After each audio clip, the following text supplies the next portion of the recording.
बिस्मिल्लाहिर्रहमानिर्रहीम। अस्सलाम वालेकुम। मंठार न्यूज़ के नाज़रीन व सामिन, मैं हूं आपका मेज़बान दिलबर हुसैन और आप देख रहे हैं मंठार न्यूज़। चंद रोज़ कबल गुलन नहर और कंडेर नहर के ऊपर बनाए जाने वाले पुल की दीवार लीक हो चुकी है, जिसके ये आपको मनाज़र दिखा रहे हैं। ये वो दीवार है जो गुलन नहर और कंडेर नहर की मुश्तरका दीवार थी। दीवार के नीचे से पानी जो है ये आ रहा है।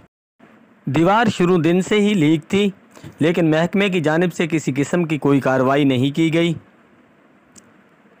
ठेकेदार को भी इस चीज़ के बारे में पता था, उनको आगाही थी कि दीवार जो है लीक है, लेकिन उनका ये कहना था कि ये खुद ब खुद जो है ये बंद हो जाएगी। दोनों नहरों में पानी जो है बराबरी की सतह पर चल रहा था, लेकिन आज कंडेर नहर में बंदी होने के बायस इस सुराख में शिद्दत में ज़्यादा इजाफा हो गया और नहर में जो है शुगाफ पड़ गया, जिसके बायस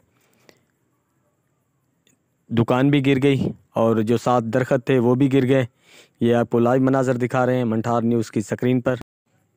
महकमा अनहार के सब इंजीनियर मामून रशीद लिशारी साहब ने मौके पर पहुंच गए। वो उनके साथ महकमा अनहार का अमला भी था, सरदार मंगन खान मेट भी थे, जिन्होंने जो है फौरी तौर पे कार्रवाई शुगाफ को पुर करने के लिए शुरू कर दी है। ये आपको मनाजर दिखा रहे हैं मंठार न्यूज़ की स्क्रीन पर, जहाँ पर नहर का शिगाफ जो है पुर किया जा रहा है। इस वक्त नहर का शिगाफ जो है वो पुर कर लिया गया है।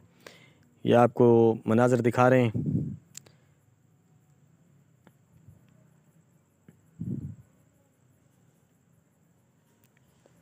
शुगाफ को इस वक्त जो है पुर कर लिया गया है और गुलन नहर में जो है पानी रवां दवां है, जबकि कंडेर नहर की वाराबंदी चल रही थी, उसके बायस जो है कंडेर नहर को बंदी है।